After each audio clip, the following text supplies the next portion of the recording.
नमस्कार दोस्तों, मैं पूजा यादव बीइंग ऑर्गेनिक से जैविक खेती और बागवानी में आपकी साथी। उम्मीद करती हूँ आप सभी स्वस्थ हैं, मस्त हैं और जैविक खेती में अपना अपना योगदान ज़रूर दे रहे हैं।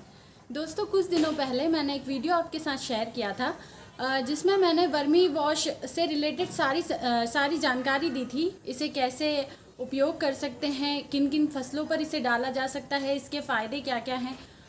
तो उसके साथ ही लोगों ने कमेंट बॉक्स में जानना चाहा कि आप इसे बनाने की सबसे आसान विधि बताइए। तो आज मैं आपके साथ में वर्मी वॉश बनाने की सबसे आसान विधि शेयर करने वाली हूँ, जिससे आप अपने घर पर आसानी से वर्मी वॉश तैयार कर सकते हैं, अपने पर्सनल यूज़ के लिए भी तैयार कर सकते हैं और व्यापारिक स्तर पर भी बड़ी आसानी से बनाकर इसे मुनाफा कमा सकते हैं। दोस्तों, इसे मैं दो तरीके से बताऊंगी। पहला, मैं आपको डायग्राम के चित्र के फॉर्म में बताऊंगी, जिससे आपके कॉन्सेप्ट क्लियर हो जाएंगे और फिर मैं इसे आपको प्रैक्टिकली करके बताऊंगी। तो वीडियो के अंत तक बने रहिएगा। सारी आपके जो भी कॉन्सेप्ट हैं वो क्लियर हो जाएंगे वर्मी वॉश को बनाने से लेकर उपयोग की भी मैं एक बार फिर से आपको जानकारी दूंगी। तो वीडियो को अंत तक ज़रूर देखिएगा। आइए शुरू करते हैं। दोस्तों, यहाँ पर वर्मी वॉश बनाने के लिए हम जिस विधि की बात कर रहे हैं उसमें हम ज़्यादा कुछ नहीं करने वाले हैं। सिर्फ एक नेचुरल तरीके का फ़िल्टर सिस्टम डेवलप करेंगे, जिससे केंचुओं द्वारा स्त्रावित जो जल है, जो उनका पसीना है, जो उनका मलमूत्र है, उसे हम फ़िल्टर सिस्टम द्वारा नीचे एकत्रित कर लेंगे। सिर्फ ये प्रोसेस हम फॉलो करेंगे और इसके लिए हम नेचुरल तरीके से एक फ़िल्टर सिस्टम तैयार करेंगे, जिसमें हम बड़ी गिट्टी के टुकड़े, छोटी गिट्टी के टुकड़े, मोटी रेत, बारीक रेत और कुछ मात्रा में मिट्टी, इसका उपयोग करेंगे। तो आइए चित्र के माध्यम से बताती हूँ कि कैसे करना। 200 लीटर के टैंक की ज़रूरत पड़ेगी। 200 लीटर का टैंक यदि आपके पास अवेलेबल ना भी हो तो कोई कंपल्शन नहीं है, आप उससे छोटा भी ले सकते हैं। यहाँ तक कि आप पेंट की बकेट में भी वर्मी वॉश आसानी से तैयार कर सकते हैं। सिर्फ आपको करना इतना है कि सबसे पहले जो टैंक आपने लिया है उसमें एक नल की टोटी लगवा लीजिए, एक टैप लगवा लीजिए, जिसे ओपन क्लोज चालू बंद करके आप वर्मी वॉश एकत्रित कर सकें। तो सबसे पहली चीज़ हो गई कि आपको टैंक के अंदर नल लगवाना है। दूसरी चीज़, आपको जो आपका टैंक है उसको ऐसी जगह पर रखना है जहाँ पर थोड़ी ऊंचाई हो, ताकि जब आपको वर्मी वॉश कलेक्ट करना रहे तो आप आसानी से नीचे कोई भी बर्तन लगाकर वर्मी वॉश को कलेक्ट कर पाएँ। तो यहाँ पर जो प्लेटफॉर्म है, इसका मतलब है कि आपको थोड़ी ऊंचाई पर उसे रखना है, ताकि नीचे से आप बर्तन लगाकर आसानी से वर्मी वॉश कलेक्ट कर सकें। अच्छा, ध्यान देने वाली बात यह है कि इस टैंक को जहाँ भी रखेंगे वहाँ पर छायादार स्थान का होना अनिवार्य है। आप इसे धूप में नहीं रख सकते हैं, आप कहीं भी रखिए, वहाँ पर थोड़ा शेड बनाए रखिए। अब बात करते हैं प्रोसेस की दोस्तों। तो सबसे पहली बात जो स्टेप आती है, आपको मोटी गिट्टी जो होती है 20 से 30 mm की जो होती है, सबसे पहले उस मोटी गिट्टी की एक लेयर आपके टैंक में पहली लेयर लगानी है, जो लगभग 1 फीट की होगी। ये जो पूरा सिस्टम मैं बता रही हूँ दोस्तों, इसमें आधे से ऊपर तक जो भी आपका बर्तन है, बकेट है, टैंक है, 200 लीटर का टैंक है, वॉटेवर इट इज़, इसमें आधे से ऊपर लगभग मतलब आपका जो जितना भी टैंक का हिस्सा है उसके आधे से ऊपर तक आपको फ़िल्टर सिस्टम तैयार करना है और उसके ऊपर आपको थोड़ी जगह गोबर के लिए छोड़ देनी है। तो जो भी आप लेंथ लेंगे उसके अकॉर्डिंग ही लेंगे, जो भी चीज़ें आप डालेंगे उसके अकॉर्डिंग ही लेंगे। तो सबसे पहली लेयर की जो मैं बात कर रही हूँ वो 20 से 30 mm की जो गिट्टी आती है, या जो ईंटों के टुकड़े होते हैं आप उन्हें भी यूज़ कर सकते हैं। सबसे पहली लेयर आप उसकी लगा दीजिए। उसके ऊपर चलेंगे तो उससे थोड़ी छोटी गिट्टी जो आती है, जो 10 से 20 mm की होती है, आपको उसकी एक लेयर लगा देनी है। फिर आप उसके ऊपर आएंगे तो आपको 5 mm के जो छोटे छोटे टुकड़े होते हैं गिट्टी के, वो यूज़ कर लेने हैं। सबसे पहले 20 से 30 mm के टुकड़े आपको डालने हैं, उसकी एक लेयर अच्छे से बना देनी है। अच्छा, जब ये टुकड़े आप डालें तो ध्यान रखें कि जो नल आएगा आपका, उस नल का मुंह पैक ना हो जाए, उस नल से थोड़ा बचाकर आपको ये टुकड़े डालने होंगे। सबसे पहली सतह 20 से 30 mm जो गिट्टी के टुकड़े हैं वो, उसके ऊपर 10 से 20 mm की एक लेयर आपको लेनी है गिट्टी की।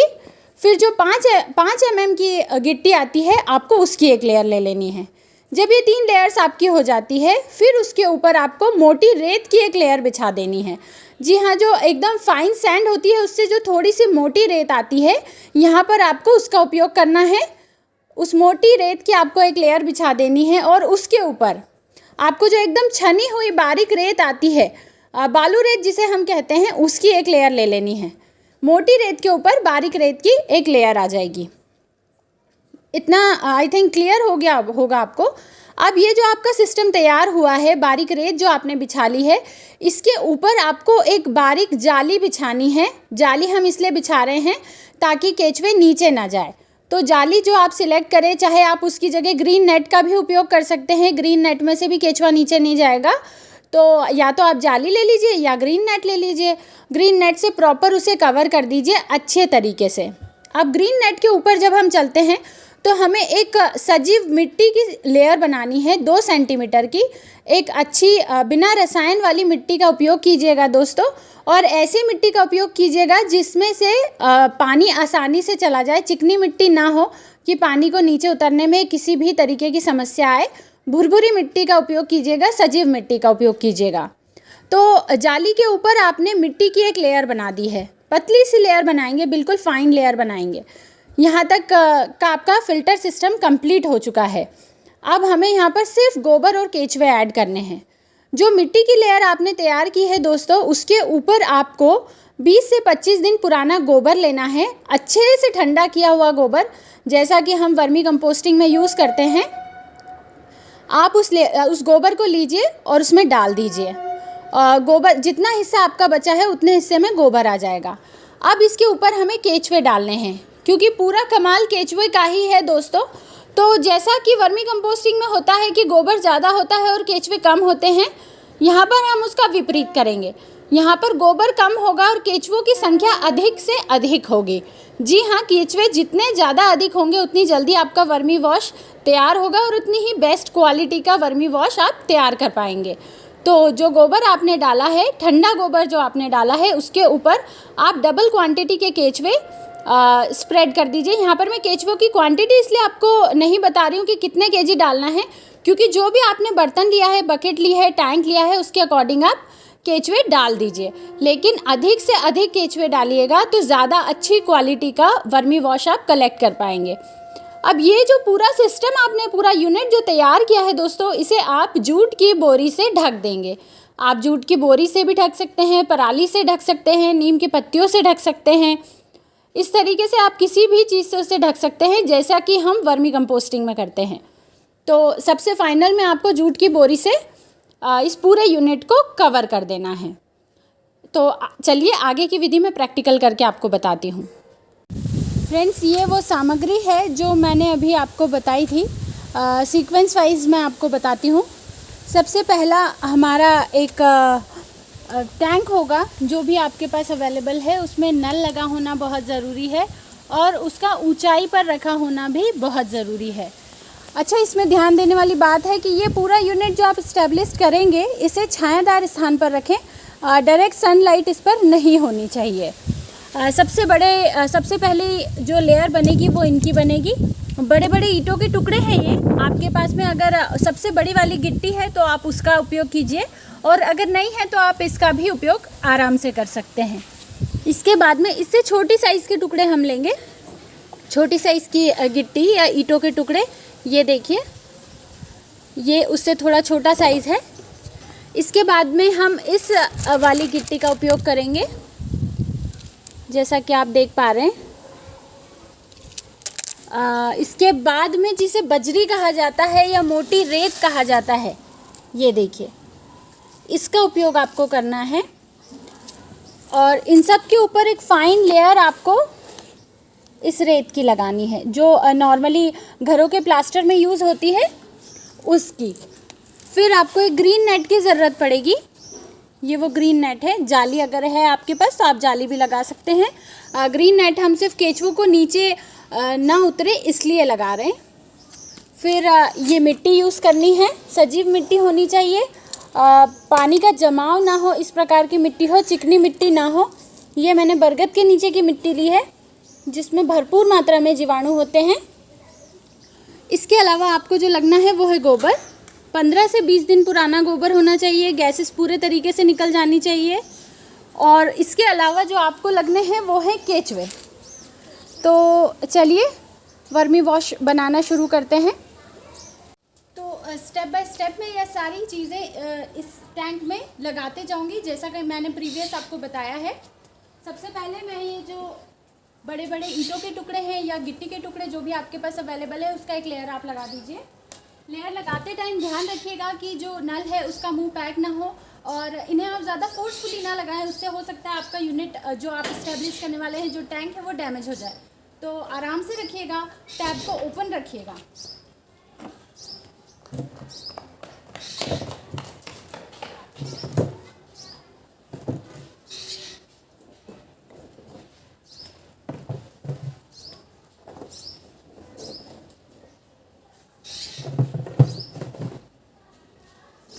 अच्छे तरीके से पूरी गिट्टी को अरेंज कर दीजिए।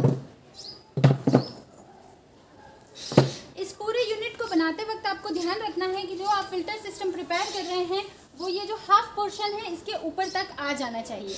जो आपका 1/4 हिस्सा बचेगा उसमें आपको गोबर और केचुओं का इस्तेमाल करना है।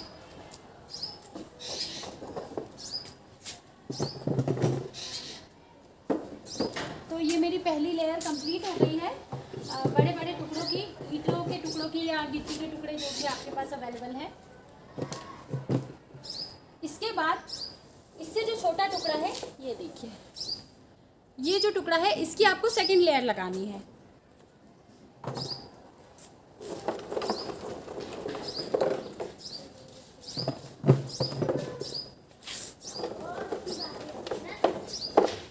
ये जो वीडियो आप देख रहे हैं दोस्तों, ये मेरा अब तक का सबसे ज़्यादा डिमांडिंग वीडियो है। सबसे ज़्यादा डिमांड के चलते मैंने इसे प्रिपेयर किया है।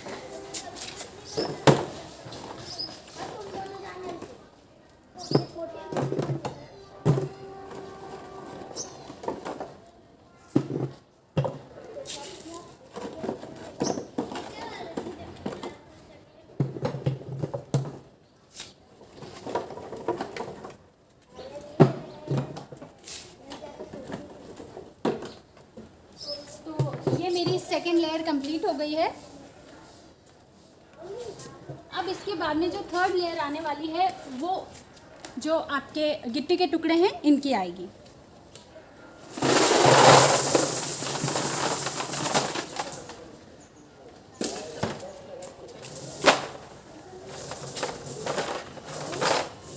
सारी चीज़ों को इवनली स्प्रेड करना है। ऐसा नहीं है कि कहीं से ऊंचा हो जाए, कहीं से नीचा हो जाए।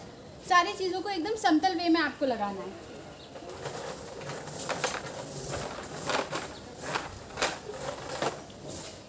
ये मेरी गिट्टी की एक लेयर लग गई है। अब जो हमें लगाना है वो बजरी की एक लेयर ले लेंगे आप।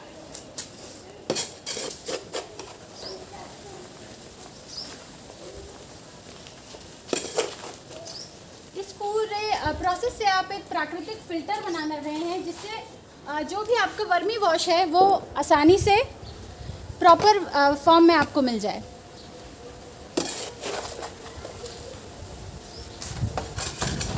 बजरी का लेयर लगा लेंगे प्रॉपर तरीके से एकदम।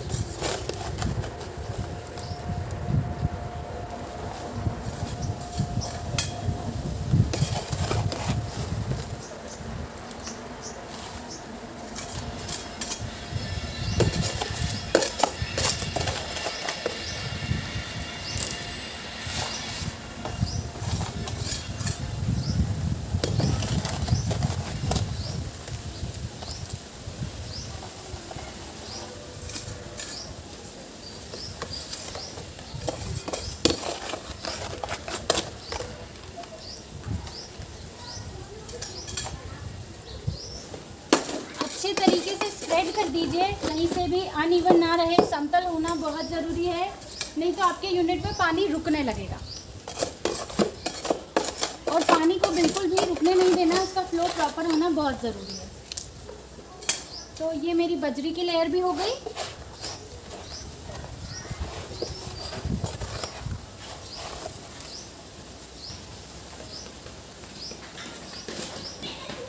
अब जो लेयर हम इसमें डालने वाले हैं वो है रेत। आपको रेत प्रॉपर तरीके से रेत की लेयर बना देनी है। ये देखिए, फाइन सैंड जिसे कहा जाता है, फाइन सैंड का लेयर बना दिया है।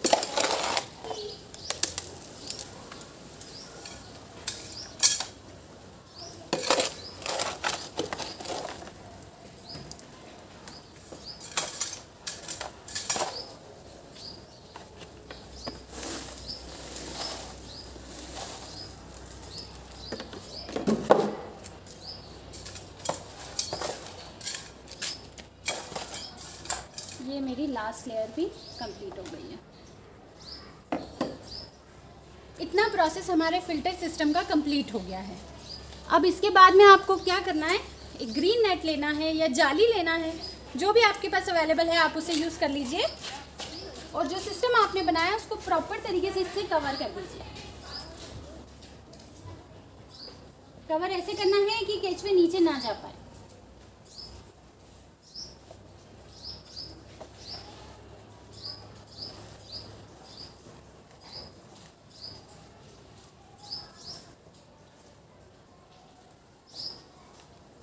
देखिए मैं बताती हूँ आपको, इस तरीके से पूरे ग्रीन नेट से आप इसे कवर कर दीजिए। अब जो हमें लगानी है, इसके ऊपर एक पतली सी लेयर आपको मिट्टी की लगा देनी है। ये हम जीवाणुओं की संख्या के लिए लगा रहे हैं, इसलिए कोशिश कीजिएगा पीपल, बरगद ऐसी जगह की मिट्टी का आप उपयोग करें जिसमें रसायन ना डला हो। इन शॉर्ट, तो वो मिट्टी आप कोई सी भी यूज़ कर लीजिए, बस उसमें कहीं पानी ना रुकता हो।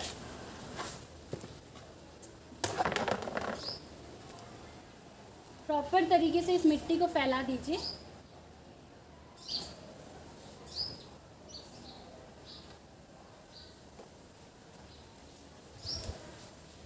अब जो लास्ट स्टेप बचा है दोस्तों, वो है गोबर। इस गोबर को मैंने अच्छे से ठंडा कर लिया है और अब मिट्टी की जो लेयर है उसके ऊपर मैं इस गोबर को डाल दे रही हूँ। ध्यान दीजिएगा, गोबर ज़्यादा पुराना भी ना हो, ज़्यादा नया भी ना हो। जो गोबर हम कंपोस्टिंग में यूज़ करते हैं 15 से 20 दिन पुराना, गैसेस से पूरी तरीके से फ्री, उसी गोबर का आपको इस्तेमाल करना है।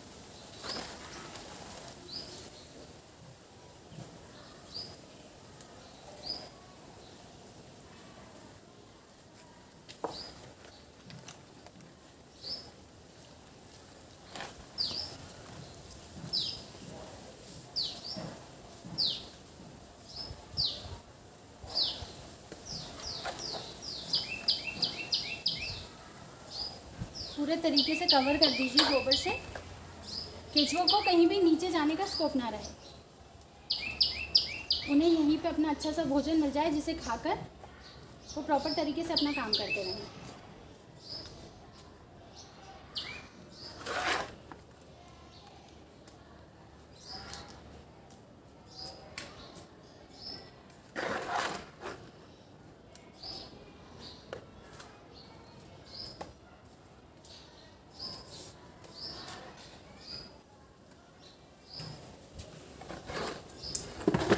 दोस्तों इस तरीके से आपका यूनिट प्रॉपर एस्टैब्लिश्ड हो गया है, बन गया है। नेक्स्ट स्टेप क्या है दोस्तों? नेक्स्ट स्टेप तक ये जो यूनिट आपने तैयार किया है, आपको 7 डेज तक, लगभग 7 दिनों तक लगातार इसमें पानी डालना है। 7 दिनों तक सुबह शाम डेली आप इसमें पानी डालिए। जो पानी आएगा उसे आपको नल के थ्रू, जो आपने टोटी लगा रखी है, उससे बाहर कर दीजिए। 7 डेज तक अभी हमें इसमें केचुए नहीं डालने हैं, अभी सिर्फ आपको इसमें लगातार पानी डालना है। सुबह पानी डालना है, शाम में पानी डालना है। सुबह शाम 7 दिनों तक लगातार आपको इसमें पानी डालना है। बकेट के थ्रू डाल सकते हैं, जो भी आपके पास अवेलेबल हो, उसे 7 डेज तक लगातार हम इसमें पानी डालेंगे। पानी डालने के बाद 8वें दिन पर हम इस पर केचुए स्प्रेड कर देंगे। केचुए आज नॉर्मली क्या होता है, वर्मी कंपोस्टिंग में गोबर ज़्यादा होता है, केचुए कम होते हैं। पर जब आप वर्मी वॉश प्रिपेयर करते हैं तो आपको गोबर कम लेना होता है और केचुए ज़्यादा लेने होते हैं। जैसे कि मैंने अगर आधा तसला गोबर डाला है तो मैं उससे ज़्यादा से ज़्यादा क्वांटिटी में, लगभग उतना या उससे ज़्यादा केचुए इसमें छोड़ दूँगी। तो अब हम 7 दिनों बाद मिलेंगे। 7 दिनों तक लगातार आपको आपके यूनिट में पानी देना है। 8वें दिन पर हम इसमें केचुए छोड़ेंगे। नमस्कार दोस्तों, मैं पूजा यादव 7 दिनों बाद आपके लिए फिर से हाजिर हूँ। जैसा कि हमने बात की थी कि 7 दिनों तक लगातार हमें इस गोबर में, जो वर्मी वॉश का यूनिट हमने इस्टेब्लिश किया है, उसमें हमें 7 दिनों तक लगातार पानी देना था और टैप को ऑन रखना था। टैप में से सारा पानी रेगुलर निकालते जाना था हमें। ये पानी हमारे किसी काम का नहीं था। आप चाहें तो इसे पेड़ पौधों में दे सकते हैं, उसमें कोई परेशानी नहीं है, बट ये वर्मी वॉश नहीं है। वर्मी वॉश अब जो हम डालेंगे, जो कंप्लीट करेंगे चीज़ें प्रोसेस, उसके 7 दिनों बाद जो हम कलेक्ट करेंगे लिक्विड, वो वर्मी वॉश होगा, 100% प्योर वर्मी वॉश होगा। तो जैसा कि प्रोसेस में मैंने बताया था कि अब इस गोबर पर हमें केचुए स्प्रेड करने हैं और केचुओं की क्वांटिटी जो रहेगी वो ज़्यादा से ज़्यादा होनी चाहिए। रीज़न, क्योंकि जितना ज़्यादा आपका केचुआ होगा उतना जल्दी आपका वर्मी वॉश और उतनी अच्छी क्वालिटी का वर्मी वॉश आप प्रिपेयर कर पाएंगे। ये जो आप तसला देख रहे हैं, इसमें आइसिनिया फेटेडा प्रजाति के केचुए हैं जिसमें कि हम लोग डील करते हैं। ये देखिए, ये जो क्वांटिटी आपको दिख रही है, इतनी क्वांटिटी में आपको केचुए इस यूनिट में डालने हैं। सीधा क्वांटिटी, ये जो क्वांटिटी भर भर के केचुए आपको आपकी जो यूनिट है उसमें डालने हैं। अब इन केचुओं को मैं इसमें डाल देती हूँ। ये गोबर पूरे तरीके से ठंडा हो चुका है। टैप में से अभी भी थोड़ा बचा हुआ पानी निकल रहा है, एज यू सी। ये पानी पूरे तरीके से निकल जाएगा, फिर इस टैप को हम बंद कर देंगे। अच्छे से केचुए भरपूर क्वांटिटी में डाल दीजिए।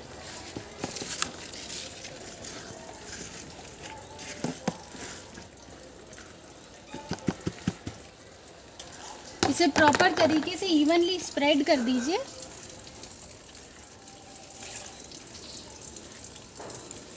कल्चर मीडियम मैंने थोड़ा ज़्यादा लिया है ताकि इनको सेटल होने में कोई परेशानी ना आए, ये आसानी से अपना काम शुरू कर सके।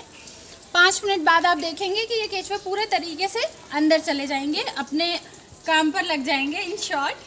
तो 5 मिनट बाद आपको क्या करना है कि इस तरीके से एक टाट की बोरी लेनी है। आप इसकी जगह पराली का इस्तेमाल कर सकते हैं, नीम के पत्तों का इस्तेमाल कर सकते हैं, या जो भी औषधीय पत्ते होते हैं, फॉर एग्जांपल नीम के पत्ते हो गए, आंकड़े के पत्ते हो गए, ये भी फंगिसाइड का काम करते हैं। लेमन ग्रास आप ले सकते हैं, बिलपत्र के पत्ते ले सकते हैं। ऐसे जो भी पत्ते जिनमें औषधीय गुण होते हैं आप उनका इस्तेमाल भी कर सकते हैं। इससे आपका जो वर्मी वॉश प्रिपेयर होगा वो और ज़्यादा अच्छी चीज़ों से भरपूर होगा। अभी मेरे पास पत्ते अवेलेबल नहीं है तो मैं जूट की बोरी से इसे ढक दे रही हूँ। केचुए सारे अंदर चले गए। अब ये जो बोरी है इससे इस यूनिट को प्रॉपर तरीके से कवर कर देंगे, कहीं से भी कोई धूप या प्रकाश जाने का कोई ऑप्शन नहीं छोड़ना है। So this is your unit, vermi wash unit. इसके बाद में आप इस पर पानी का छिड़काव कर दीजिए।